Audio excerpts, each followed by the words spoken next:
My name is Citara Blasco. I'm one of the organizers and trainers of Grof Transpersonal Training in Spain. We're here with Dr. Stan Grof.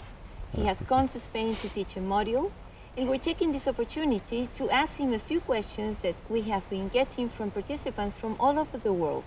Thank you very much, Dr. Grof, for being here. Thank you very much for having me. And I would like Pleasure. to ask you some of these questions. We'll begin with them. Which was the fundamental intuition on which you started to construct the holotropic breathwork perspective? If you look at the history of psychotherapy, the first half of the 20th century, particularly in the United States, was characterized by therapy which was limited to talking.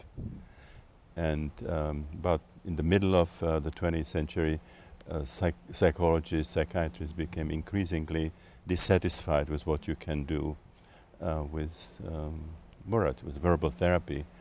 And so I became very interested in something that's called non-ordinary states of consciousness, particularly an important subcategory.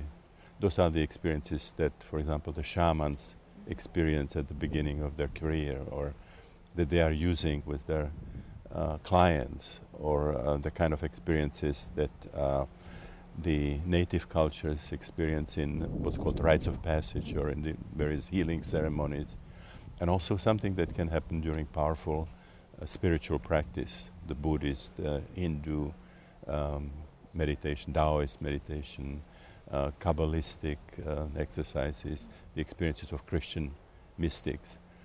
And breath is actually one of the most powerful ways of inducing these kinds of states in a very safe way.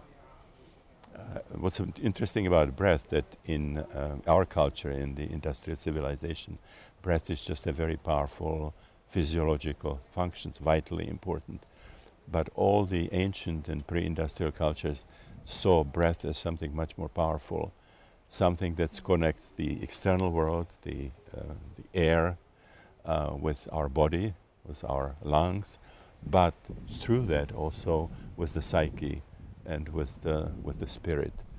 So when my wife Christina and I lived in the SLN Institute, we were looking, at some safe, powerful way of inducing these experiences for healing purposes and for self-exploration, and breath just became the most logical way of doing it. If you look at some of these cultures, that connection between the material world, our body, the psyche and the spirit, is expressed in the language. Prana, for example, in Sanskrit means air, breath, but also the cosmic creative essence. In Japan you have ki, the energy, or chi in the Chinese culture.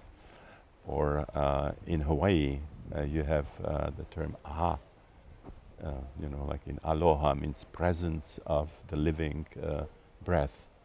And again, it's the air, it's the breath, and it's also the creative essence.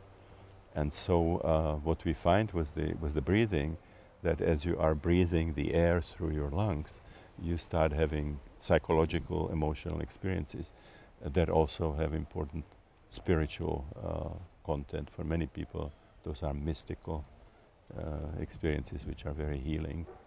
And also, of course, psychological. They bring very important material from the unconscious.